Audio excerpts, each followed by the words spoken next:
யாரெல்லாம் சேரன் சந்தாவோட கல்யாண காட்சிய பார்க்குறதுக்கு ஆவலா காத்துட்ருக்கீங்களோ, மறக்காம நம்ம வீடியோக்கு ஒரு லைக் பண்ணிக்கோங்க. இப்போ சோழன் வந்து திருந்தவே மாட்டாரு அப்படின்னு சொல்லிட்டு தான் எபிசோட முடிச்சிருக்கிறாங்க. ஸோ அதுக்கப்புறம் பார்த்தீங்கன்னா, நம்ம ப்ரோமோல பார்த்த மாதிரி சேரன் சந்தாவோட காதல் சீன் தான் வருது. அதில வந்து சேரன் அண்ணா வந்து வெளியில கூட்டிட்டு போகணும் சந்தாவ அப்படின்னு சொல்லிட்டு பிளான் பண்றாங்க. அப்பதான் பாண்டி வந்து அவங்களோட பைக்க குடுத்துட்டு, "நீங்க சந்தாவு கூட வெளியில போற. ஃபர்ஸ்ட் டைம் போற. நீ ஜம்முனு போனேன்" அப்படின்னு சொல்லிட்டு நல்லா மேக்கப்லாம் பண்ணிவிட்டு வெளியில அனுப்புறாங்க. ஸோ அவங்க வந்துட்டு கடல் கரையில உட்காந்து பேசிட்டு இருக்கும்போது ரவுடீஸ் வராங்க. அங்க ஃபைட் நடக்குது. அதுக்கப்புறமா அங்கருந்து அ நம்ம சந்தாவ வந்துட்டு சேரன் காப்பாத்தி கூட்டிட்டு வராரு. ஸோ வீட்டுக்கு வந்ததுமே சொல்றாங்க, "என்னாச்சு வேகமா வந்துட்டீங்க?" அப்படின்னு சொல்லிட்டு கேட்குறாங்க. "இல்ல இந்த மாரி கடற்கரையில உட்காந்துட்டுருக்கும்போது, ரவுடி பசங்க வந்துட்டாங்கப்பா. அவங்க கூட சண்டை போட்டுட்டு இருந்தேன். சந்தா ரொம்ப பயந்துட்டா. அதனால வீட்டுக்கு கூட்டிட்டு வந்துட்டேன்." அப்படின்னு சொல்லி சொல்றாங்க.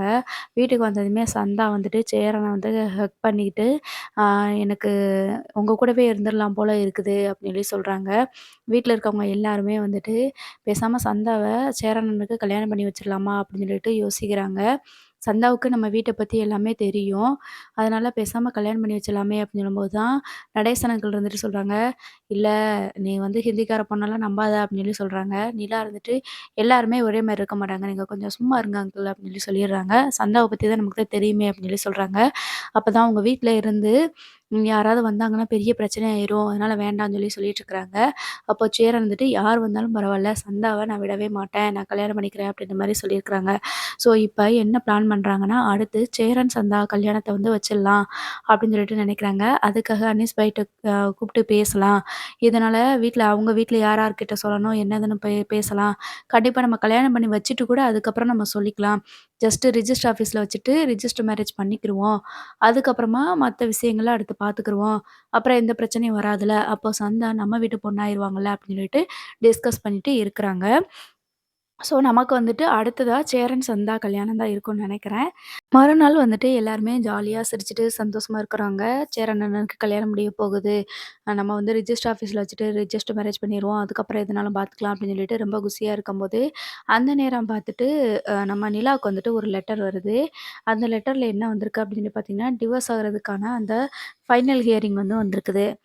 உடனே இத சோழன் பேர்லயே வந்திருக்கும். இத பார்த்துட்டு சோழன் வந்து ரொம்பவே அப்செட் ஆறாரு. "ஐய்யய்யோ! இதுதான் ஃபைனல் ஹியரிங்கே. இது முடிஞ்ச உடனே எங்களுக்கு டிவோர்ஸ் தான்." அப்படின்ற மாரி சொல்றாங்க. அப்போ நிலா வந்துட்டு வேகமா அந்த பேப்பர பார்த்து வாங்கி படிச்சுட்டுருக்காங்க. படிச்சுட்டுருக்கும்போது நம்ம சேரன் வந்துட்டு, "என்ன நிலா என்னது வந்திருக்கு?" அப்படின்னு சொல்லி கேட்குறாங்க. "நானும் சோழனும் டிவோர்ஸ் அப்ளை பண்ணியிருந்தோம்லண்ணே, விவாகரத்து நோட்டீஸ் வந்துருச்சுண்ணே. இனி இந்த தடவ மட்டும் நாங்க சைன் பண்ணிட்டோம் அப்படின்னா, அந்த டேட்ல போய் சைன் பண்ணிட்டோம் அப்படின்னா, எங்களுக்கு வந்து டிவோர்ஸ் கிடைச்சிரும்ண்ணே." அப்படின்னு சொல்லி சொல்றாங்க. உடனே பல்லவ இருந்துட்டு அழுகுறாங்க. "என்ன நீ சொல்றீங்க? நீங்க இப்டி நீங்க அப்போ எங்க அண்ணன வேணா விவாகரத்து பண்ணிக்கோங்க. ஆனா நீங்க இங்க தான் இருக்கணும்." அப்டின்னு சொல்லி சொல்றாங்க. பாண்டி இருந்துட்டு, "ஆமாங்க. பல்லவன் சொன்ன மாதிரி சோழன் வேணா எப்படி வேணாலும் இருக்கலாம். அவன வந்து நாங்க வந்து ந மதிக்க கூட இல்ல. நாங்க நினைக்க கூட இல்ல. அவன் எப்பயுமே அப்படித்தான். ஆனா எங்க எல்லாரையும் ஒரே குடும்பமா இணைச்சு ஒரு குடும்பமா உருவாக்குனது நீங்க தான். எனக்கெல்லாம் இந்த மெக்கானிக் ஷாப் வேலைய இப்ப அந்த கடைக்கெல்லாம் நான் ஓனர் ஆவேன்னு ஒரு நாள் கூட நான் நெனச்சு பார்த்ததே கிடையாதுங்க. கனவுல கூட நான் கண்டது கிடையாது. ஆனா, எனக்காக நீங்க எல்லார்ட்டயும் பேசி எனக்கு ஒரு மோட்டிவேட் குடுத்துட்டு, அந்த கடையும் எனக்கு எடுத்து குடுத்துருக்கீங்க. இந்த குடும்பத்துல ஒரு ஆளா இருந்து நீங்க பார்த்துருக்கீங்க. அது மட்டும் இல்ல, சேரன் அண்ணனுக்கு எத்தனையோ தடவ பொண்ணு பார்த்தோம். நீங்களும் பொண்ணு பார்க்கறதுக்கு போயிட்டு எவ்வளவோ நான் இடைஞ்சலுக்கும், எவ்வளவோ இதுக்கும் மத்தியில நீங்க வந்ததுக்கு அப்புறம் தான் சேரன் அண்ணனுக்கும் இப்போ சந்தா வந்து கல்யாணம் பண்ணிக்கிறதுக்கான நேரம் வந்திருக்குது. நம்ம அடுத்து சேரன் அண்ணன் கல்யாணத்த பத்தியும் பேசிட்டு இருக்கிறோம் அப்படின்னு சொல்லிட்டு அவங்கலாம் பேசிட்டு இருக்கும்போது, பல்லவன் மட்டும் அழுதுகிட்டே சேர்ல உட்காந்துருக்காங்க. "நீ ஏன்டா பல்லவா அழுதுகிட்டு இருக்க?" அப்படின்னு சொல்லிட்டு நிலா கேட்கும்போது, "என்ன நீ வாழ்க்கைன்னா என்ன? உலகம்னா என்னன்னு எனக்கு புரிய வச்சீங்க. இப்போ நீங்களும் இல்ல அப்படின்னா எப்படி அண்ணி சொல்லுங்க?" அப்படின்னு சொல்லி சொல்றாங்க. "ஏன்டா? ஏன் வருத்தப்படுற? அதெல்லாம் கவலைப்படாத" அப்படின்னு சொல்லி சொல்றாங்க. "இல்ல அண்ணி நான் இப்போ உங்களுக்கு சொல்றதான் உங்களுக்கு சோழ அண்ணன பிடிக்கலன்னா, நீங்க விவாகரத்து கூட பண்ணிக்கோங்க. ஆனா இந்த வீட்ட விட்டு மட்டும் போயிறாதீங்க. இந்த வீட்ட விட்டு மட்டும் போக மாட்டேன்னு சொல்லிட்டு எனக்கு சத்தியம் பண்ணி குடுங்க." இந்த உலகத்துல எது இருக்கு, எது இல்லன்னு நீங்க தான பார்க்க சொன்னீங்க அண்ணி. அதே மாரி தான் இப்ப நான் உங்ககிட்ட சொல்றேன். இந்த உலகத்துல உங்கள சுத்தி இந்த வீட்ல உங்கள சுத்தி நாங்கலாம் நல்லா தானே இருக்கிறோம். எங்களலாம் உங்களுக்கு பிடிக்கும்ல. இருக்கிற நாங்க சந்தோஷமா இருக்கிற எங்கள நீங்க பாருங்க. இல்லாத திருந்தாத சோழ அண்ணன வந்து நீங்க ஏன் நினைக்கிறீங்க? எங்களுக்காகவாவது நீங்க இருக்கணும் அண்ணி அப்படின்னு சொல்லி சொல்றாங்க. அதெல்லாம் இல்ல பல்லவா, நான் இந்த வீட்ட விட்டு நான் எங்கேயுமே போக மாட்டேன் போதுமா? அப்படின்னு சொல்லி சொல்றாங்க. நீங்க எனக்காக சத்தியம் பண்ணி குடுக்கணும் அண்ணி, நீங்க இங்க தான் இருப்பேன்னு சொல்லி அப்படின்னு சொல்லும்போது, என்ன பல்லவா நீ இப்படிலாம் பேசிட்டு இருக்கிற? நான் விவாகரத்து ஆனதுக்கப்புறம் எனக்கு இந்த வீட்டுக்கு என்ன சம்மந்தம் இருக்குன்னு சொல்லு. நான் வந்து அப்படியே போயிருவேன்ல பல்லவா, இன்னைக்கு இல்லனாலும் என்னைக்குனாலும் இந்த வீட்ட விட்டு நான் போகத்தானே போறேன் அப்படின்னு சொல்லி சொல்றாங்க. பல்லவ வந்துட்டு தயவு செஞ்சு நீங்க அப்படி சொல்லிறாதீங்க அண்ணி. எங்க அம்மா போகும்போது கூட எனக்கு இருந்த வருத்தத்த விட, இப்ப நீங்க பேசுற இந்த ஒவ்வொரு வார்த்தையும் எனக்கு மனசுல ரொம்ப கஷ்டமா இருக்கு. எதுக்குடா இன்னும் இருக்கிறோம்னு சொல்லிட்டு தான் தோணுது அப்படின்னு சொல்லி சொல்லிட்டுருக்காங்க.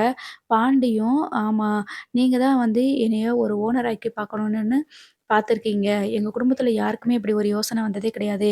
ஏதோ நாங்க வருவோம், வேலைக்கு போவோம், உட்காருவோம், வீட்டுக்கு வருவோம், தூங்குவோம். ஒரு நாள் கூட நாங்க எல்லாருமே ஒண்ணா உட்காந்து சாப்பிட்டது கிடையாது.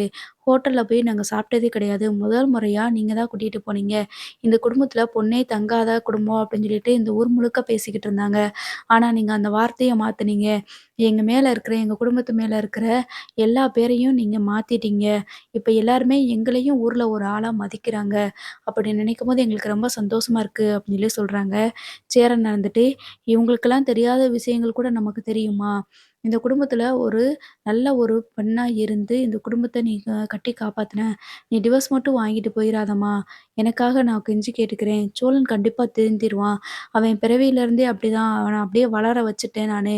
எல்லாமே என்னோட தப்பு தான். மத்த பசங்கள மாரி அவனையும் கண்டிச்சு வளர்த்துருந்தேன் அப்படின்னா, அவன் இப்ப இந்த நிலைமைக்கு போயிருக்க மாட்டான். மத்தபடி அவன் ரொம்ப நல்லவன் தாம்மா. பொண்ணுங்கள பார்த்தா மட்டும் தான் பேசுறது, வைக்கிறதுன்னு சொல்லிட்டு இப்படி பண்ணிட்டுருக்கிறான். நீ வந்து அவன் மேல அன்பா இல்ல. அதனால தான் அவன் இப்படி இருக்கானோ என்னமோ! ஆனா, அவன் அவன் உன் மேல உசிரையே வச்சிருக்கான்ம்மா. நீ இல்லன்னா அவனுக்கு வாழ்க்கையே கிடையாது அப்படின்னு சொல்லிட்டு சரணனா சொல்றாங்க. இப்ப எதுக்கு என்னைய சுத்தி எல்லாரும் நின்னு பேசிட்டு இருக்கீங்க? எனக்குன்னு ஒரு கெரியர் இருக்கு. எனக்குன்னு ஒரு லைஃப் இருக்குல்ல. அத நான் யோசிக்கணும்ல அப்படின்னு சொல்லி சொல்றாங்க. உடனே சேரன் வந்துட்டு, "அதுவும் சரிதாம்மா. நாங்க வந்து கம்பல் பண்ணல. நீ எத்தன நாள் வரைக்கும் இங்க இருக்கணுமோ இருந்துக்கோ.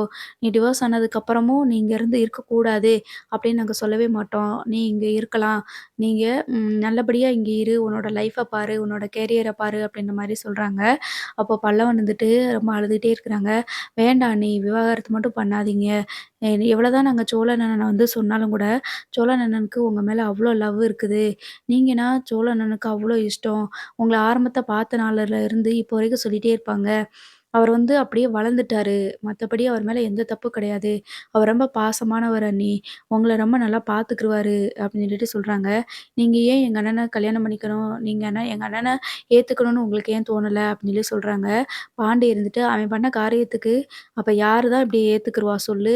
இவங்களாங்காட்டி, நிலாவங்காட்டி இங்க இருக்கிறாங்க. வேற யாராவது இருந்தா இங்க இருக்கக்கூட மாட்டாங்க. அவன் பண்ண வேலைக்கெல்லாம் அப்படின்னு சொல்லி சொல்லிட்டுருக்காங்க. அப்போ இல்லண்ணே, என்னதான் இருந்தாலும் சோழன் அண்ணன நம்ம விட்டுக் குடுக்க முடியாதுல்ல. எத்தன பேர்கிட்ட என்ன பண்ணாலும், என்ன பேசினாலும், அண்ணனோட மனசுல நிலா மட்டும் தான் இருக்காங்க. அண்ணி மட்டும் தான் இருக்காங்க. அத வந்து அவருக்கு வெளிக்காட்டவே தெரியல. என்ன பண்றது சொல்லு? அப்படின்னு சொல்லி சொல்றாங்க. சேரன் அண்ணா இருந்துட்டு, சரி எது எப்படியோ விடு. அதெல்லாம் நிலாவோட வாழ்க்கை. நிலாவ தான் முடிவு எடுக்கணும். நம்ம இதுல எந்த இதுவுமே நம்ம சொல்ல முடியாது. அப்படின்னு சொல்லி சொல்றாங்க. இப்போ நிலா வந்துட்டு டிவோர்ஸ் வாங்கிட்டு போயிருவாங்களா? இல்லையா? அப்படிங்கிறத நம்ம வெயிட் பண்ணி பார்ப்போம். மறக்காம நம்ம சேனல சப்ஸ்கிரைப் பண்ணி வச்சுக்கோங்க. தேங்க்ஸ் ஃபார் வாட்சிங்.